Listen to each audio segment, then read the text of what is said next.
සුබ දවසක් හැමෝටම. සෞඛ්‍ය අමාත්‍යාංශය විසින් ඉකුත් 10 වෙනි දින මෙවර NTS එකට සුදුසුකම් ලැබූ දරු දැරියන්ගේ පත්වීම් ලිපි ප්‍රදානෝත්සවය පිළිබඳ ගැසට් නිවේදනය නිකුත් කරලා තිබුණා. 2025 වර්ෂයට අදාළව වැඩි සිසුන් ප්‍රමාණයක් තේරීපත් වෙලා තියෙනවා. සිසුන් 2918 දෙනෙක්ට මෙවර පත්වීම් ලිපි ලබා දීමට නියමිතව තියෙනවා. මේ පත්වීම් ලිපි ප්‍රදානෝත්සවය සම්බන්ධවත් ඒ වගේම ඔබ NTS එකේ ලියාපදිංචියට යනකොට අරගෙන යන්න ඕන අපකරේ. අපකරේ කොහොමද නිවැරදිව අත්සන් කරන්නේ, කිවිසුම් පත හදාගන්නේ කොහොමද, මේ සම්බන්ධව අද වීඩියෝ එකේදී කතා කරන්න බලාපොරොත්තු වෙනවා.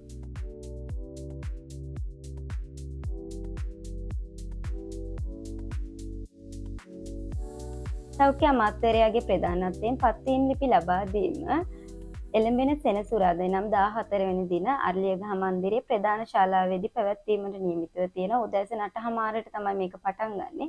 සියලුම දරුවන් උදෑසන 7 වෙන්න කලින් ඇවිල්ලා ඉන්නවා. දුර බැහැර ප්‍රදේශයක ඉන්න දරුවෙක් නම් ටිකක් කලින් ඇවිල්ලා ඉන්න, ට්‍රැෆික් එක තියෙන්න පුළුවන්, ප්‍රමාද වෙන්න පුළුවන්. උත්සවය 8:00ට පටන් ගන්නවා. ඔයා 7ට කලින් ඇවිල්ලා ඔයාට ලැබිලා තියෙන ආසනය අසුන් ගන්න ඕන, අනන්‍යතාවය තහවුරු කරන්න ඕන. සිසුන් 3000කට ආසන්න ප්‍රමාණයක් මෙවර ඉන්නවා. වැඩි සිසුන් ප්‍රමාණයක්, ලොකු ක්‍රවුඩ් එකක් ඉන්නවා. ඉතින් එතන ඇති වෙන කාර්යබහුලත්වයත් එක්ක ඔයා 7ට කලින් ඇවිල්ලා ඉන්න. එදිනට ඔබ ඇඳගෙන ඉන්න ඕන ඩ්‍රෙස් කෝඩ් එක ගැන කතා කරොත් ගැහණු දරුවෙක් නම් සුදු පැහැති සාරියක් ඇඳගෙන ඉන්න ඕන. ප්ලේන් සුදු සාරියක් වෙන්න ඕන. පාට මල් තියෙන්න බෑ. එක එක පාට බෝඩර්ස් තියෙන්න බෑ. ඒ වගේම තමයි ඔයාගේ කොණ්ඩේ ගැන කතා කරොත් කොණ්ඩේ ගුලියක් ගහගෙන ඉන්න ඕන. එක එක පාට හෙයර් ක්ලිප්ස් දාගෙන ඉන්න බෑ. ඒ වගේම හෙවි ජුවලරිස් පනඳින්න බෑ. ඔයාට කැමති නම් වොච් එකක් දාගෙන ඉන්න පුළුවන්, සිම්පල් චේන් එකක් දාගෙන ඉන්න පුළුවන්. ඒකේ වැරද්දක් නෑ. එහෙම නැතුව හෙවි ජුවලරිස් එල්ලෙන කරාඹු දාගෙන ඒ විදිහට එන්න එපා. පිරිමි දරුවන්ගේ ඩ්‍රෙස් එක ගැන කතා කරොත් පිරිමි දරුවන් සුදු පාට අද්දිග ෂර්ට් එක, කළු පාට කලිසම අඳින්න ඕනේ. ඒ වගේම සපත්තු දානකොට ඔය අපි ස්පෝර්ට් කරන්න දාන ෂූස්, ඒ වගේ ෂූස් දාන්න එපා. අපි ඔෆිස් වෙයා කියලා කියන ඔෆිස් වෙයා දාන ෂූස් එකක් තමයි දාන්න ඕන. ඔයාලට පුළුවන් සුදු පාට අද්දිග ෂර්ට් එක යට කරලා ඇඳගෙන එන්න. ඒ වගේම ඔබගේ අනන්‍යතාවය තහවුරු කිරීමට ඩෙන්ටි කාඩ් එක, හැඳුනුම්පත අරගෙන එන්න ඕන. හැඳුනුම්පත පෙන්නලා තමයි ඇතුළට යන්න තියෙන්නේ. පහුගිය අවුරුදු වල දරුවන් කරපු වැරද්දක් තමයි ඩෙන්ටි කාඩ් එක අමතක කරලා ඇවිල්ලා තිබ්බා. එහෙම දරුවන්ට ඇතුළට යන්න අවස්ථාව ලැබුණේ නැහැ. පස්සේ තමන්ගේ පත්වීම් ලිපිය ලබා ගන්න පුළුවන්. නමුත් ප්‍රධානෝත්සවයට ඇතුළට යන්න බෑ. ඒක නිසා හැමෝම ඩෙන්ටි කාඩ් එක අරගෙන එන්න. ඒ වගේම තමන්ගේ අනන්‍යතාවය තහවුරු කරන විදිහට ලේබල් එකක් සකස ගන්න ඕනේ. ස්ක්‍රීන් එකේ පේන විදිහට ඔයාගේ අනන්‍යතාවය තහවුරු කරන ලේබල් එක හදා ගන්න ඕනේ. ඒ ලේබල් එකේ සඳහන් වෙන්න ඕන සීට් නම්බර් එක, SN කියලා කියන්නේ සීට් නම්බර් එක. ඔයාට සීට් නම්බර් එක බලා ගන්න පුළුවන්. තේරීපත් වුණු දරුවන්ගේ නාම ලේඛනයේ ඔයාගේ නමට ඉස්සරහින් තියෙනවා සීට් නම්බර් එක. අන්න ඒ සීට් නම්බර් එක මෙතන සඳහන් කරන්න ඕනේ. ඊළඟට ඔයාගේ නම සඳහන් කරනකොට ඉනිෂියල්ස් එක, මුල කුරුත් එක නම ලියන්න. මෙතන සම්පූර්ණ නම ලියන්න තරම් ඉඩක් නැහැ. ඒ වගේම තමයි ඩෙන්ටි කාඩ් නම්බර් එක ලියන්න ඕන. මේ ලේබල් එකේ දිග සෙන්ටිමීටර් 9ක් සහ පළල සෙන්ටිමීටර් 5ක් වෙන විදිහට තමයි හදන්න ඕන. අතින් ලියපු ඒවා හදාගන්න එපා. ඔයාලට මේක පුළුවන් කම්පියුටර් එකකට ටයිප් කරලා print එකක් ගන්න ඕන. ඉතින් කම්පියුටර් එකක් තියෙන දරුවෙක් නම් Tamanටම මේක හදාගන්න පුළුවන්. එහෙම නැත්නම් කමියුනිකේෂන් එකකට දීලා හදාගන්න පුළුවන්. මේ ලේබල් එක හදනකොට ඔයා පාවිච්චි කරන්න ඕන Times New Roman කියන ෆොන්ට් එක. සීට් නම්බර් එකේ ෆොන්ට් සයිස් එක 40ක් වෙනවා. 40 ෆොන්ට් සයිස් එකෙන් තමයි සීට් නම්බර් එක දාන්න ඕනේ. ඊළඟට නම සහ ඩෙන්ටි කාඩ් එක ෆොන්ට් සයිස් එක 20ට වඩා අඩු ෆොන්ට් එකකින් තමයි ටයිප් කරන්න ඕනේ. මෙතනදී සමහර කම්පියුටර්ස් වල අපේ ෆොන්ට් සයිස් එක 40 එන්නේ නැහැ. එවැනි අවස්ථාවක ඔයාලට පුළුවන් 40ට ආසන්න අගයක් දාන්න. නමුත් ඩෙන්ටි කාඩ් එක සහ නම දානකොට ෆොන්ට් සයිස් එක 20ට වඩා වැඩියෙන් දාන්න එපා. එතකොට සීට් නම්බර් එකට වඩා ඔයාගේ නම තමයි කැපිලා පේන්නේ. මෙතනදී අවශ්‍ය වෙන්නේ ඔයාගේ සීට් නම්බර් එක කැපී පේන්න. නම සහ ඩෙන්ටි කාඩ් එක දාන ෆොන්ට් ගැන කතා කරොත් 12 10 වගේ ෆොන්ට් දාන්න එපා. එතකොට ඒක පේන්නේ නැහැ. 16 18 වගේ ෆොන්ට් එකක් ඔයාලට පාවිච්චි කරන්න පුළුවන්. මේ විදිහට කළු පාට බෝඩර් එකකුත් දාන්න. ඊට පස්සේ ඔයාලට පුළුවන් මේ ලේබල් එකේ print එකක් අරගෙන මේක කපා ගන්න. මේක කපාගෙන ඉවරලා එදිනට ඔයා ඇඳගෙන යන ඩ්‍රෙස් එකේ වම් පැත්තේ ඉහළ කෙළවර මේක අමුණ ගන්න ඕන. මේ විදිහට print ගත්ත ලේබල් එක කපාගෙන ඔයාලට පුළුවන් එදා දවසට ඇඳගෙන ඉන්න සාරිය එහෙම නැත්නම් ෂර්ට් එකේ වම් පැත්තේ ඉහළ කෙළවරේ මේ ලේබල් එක අමුණ ගන්න ඕන. ඉතින් ගෙදර ඉඳන් ලේබල් එක අමුණගෙන යන්න අවශ්‍යතාවයක් නැහැ. එතනට ගිහිල්ලා අමුණ ගන්න පුළුවන්. මොකද මේක කොලයක්නේ, පොඩි වෙන්න පුළුවන්, ඉරෙන්න පුළුවන්. ඒක නිසා අනිවාර්යෙන් මතක් කරලා ඇල්පෙනිත්තක් එහෙම නැත්නම් යතුරු කටුවක් අරගෙන යන්න ඔයාගේ ලේබල් එක අමුණ ගන්න. එදිනට bags, lunch packet, water bottles වගේ දේවල් ඇතුළට අරන් යන්න දෙන්නේ නැහැ. ඩෙන්ටි කාඩ් එක විතරයි අරගෙන යන්න දෙන්නේ. ඉතින් මේ 14 වෙනි දින ඔයාට පත්වීම් ලිපි ලබා දෙන එක විතරයි කරන්නේ.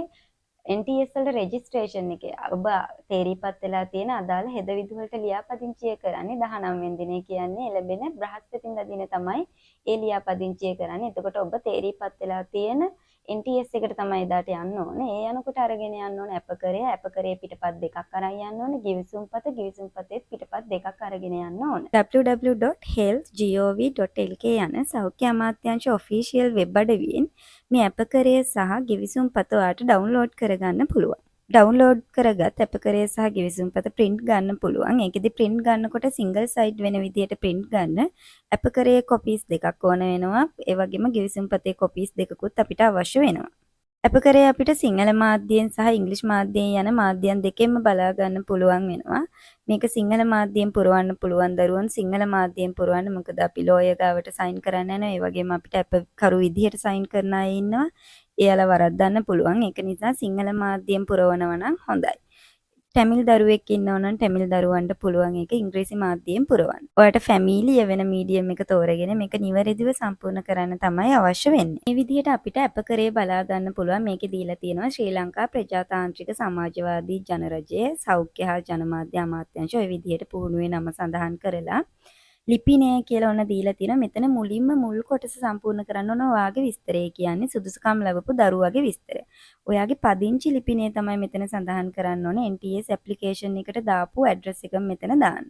ජාතික හැඳුනුම්පත් අංකය ඔයාගේ ඩෙන්ටිටි කාඩ් නම්බර් එක දාන්න ඕනේ. ඊට පස්සේ දරණ අංක 1 කියලා තියෙන තැන ඔයාගේ නම ලියන්න ඕන. සම්පූර්ණ නම ලියන්න පුළුවන්. නවරත්න මුදියන්සේලාගේ ඉන්ද්‍රාණි නවරත්න ඉනිෂියල්ස් ලියන්නේ නැතුව මෙතන සම්පූර්ණ නම පාවිච්චි කරන්න.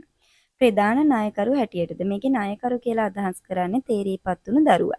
මෙතන දීලා තියෙනවා ප්‍රධාන නායකරු හැටියටද මෙහි සඳහන් දිනය වන විට තම තමන්ගේ ආයතන ප්‍රධානියා විසින් සහතික කරන ලද වැටුප් විස්තරයක්. ඒ කියන්නේ සැලරි සර්ටිෆිකේට් එකක් මේකට අවශ්‍ය වෙනවා. එහෙම කිව්වහම මේ අපකරු විදියට අත්සන් කරන රාජ්‍ය සේවකයෝ දන්නවා මොකද්ද සැලරි සර්ටිෆිකේට් එක කියලා කියන්නේ. ඊට පස්සේ කොටස් ටික සම්පූර්ණ කරන්න තියෙන්නේ අපකරුට. අපකරු විදිහට අපි තෝරගන්න ඕන රාජ්‍ය සේවකයන් දෙන්නේ. මේ රාජ්‍ය සේවකයන්ගේ මාසික වැටුප රුපියල් 60000කට වඩා වැඩි වැටුපක් ගන්න රාජ්‍ය සේවකයන් දෙන්නෙක් තමයි අපි තෝරගන්න ඕන. අපිට තෝරගන්න පුළුවන් විදුහල්පතිවරයෙක්, ගුරුවරයෙක්, ඒ වගේම නර්ස් කෙනෙක්, ડોක්ටර් කෙනෙක්, පරිපාලන නිලධාරීන් මේ වගේ ඔයාට කැමති කෙනෙක් තෝරගන්න පුළුවන්. නිලධාරීන් දෙන්නෙක් අවශ්‍ය වෙනවා. එකම නිලධාරියා තැන් දෙකක නෙවෙයි.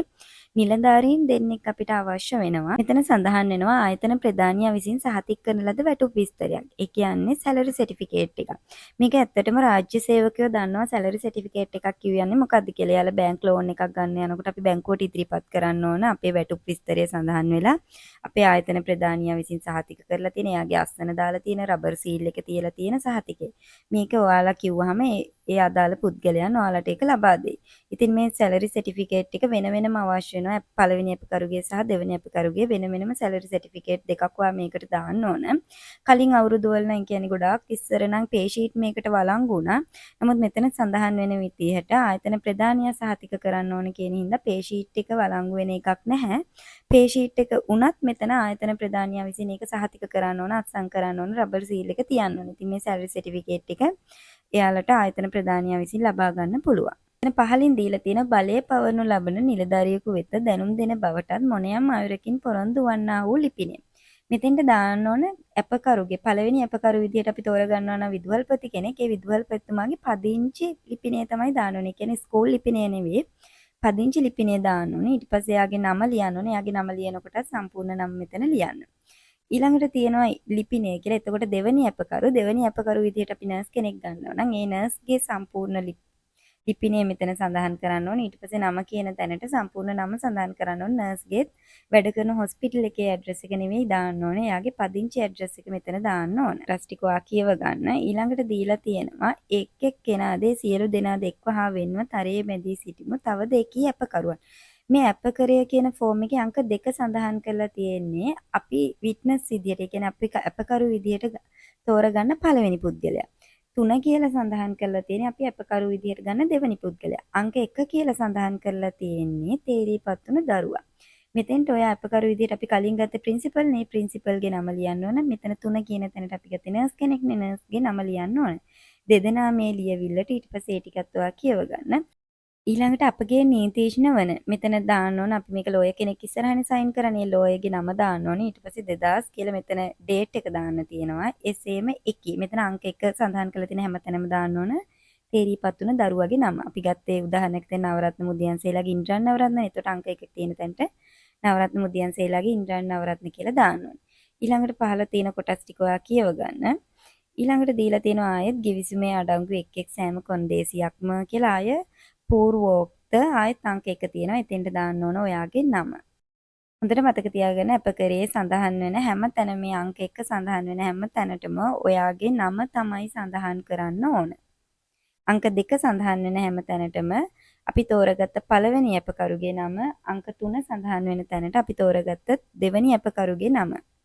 ඊළඟට මෙතන ආයෙත් තියෙනවා අංක 1. එතනවා ලියන්න ඕන ඔයාගේ නම එකී ප්‍රධාන ණයකරු. ඔයා තමයි මෙතන ණයකරු වෙන්නේ. ඊළඟට තියෙනවා එකී අංක 2 කියලා සඳහන් කරලා තියෙනවා. අපි තෝරගත්තේ ප්‍රින්සිපල් නේ ප්‍රින්සිපල්ගේ නම. ඊට පස්සේ අංක 3 කියලා තියෙන අපි තෝරගත්ත නර්ස් කෙනෙක් නර්ස්ගේ නම මෙතන ලියන්න ඕන. වර්ෂ ඩේට් එක දාන්න ඕන. වර්ෂ 2026ක් වූ. ඊට පස්සේ මාසෙ වෙන්නේ මාර්තු මාස. ඔයා මේක අත්සන් කරන දිනේ දාන්න ඕන. ඉතින් මේක 19 වෙනිදා අපි බාර දෙන්න ඕන හින්දා 19 වෙනිදාට පෙර දිනයක මේක කරගන්න අවශ්‍ය වෙනවා. ඊළඟට අංක 1 කියන තැනට ඔයාගේ නම දැම්මා. ප්‍රධාන නායකරු අත්සන් තබන ලදී.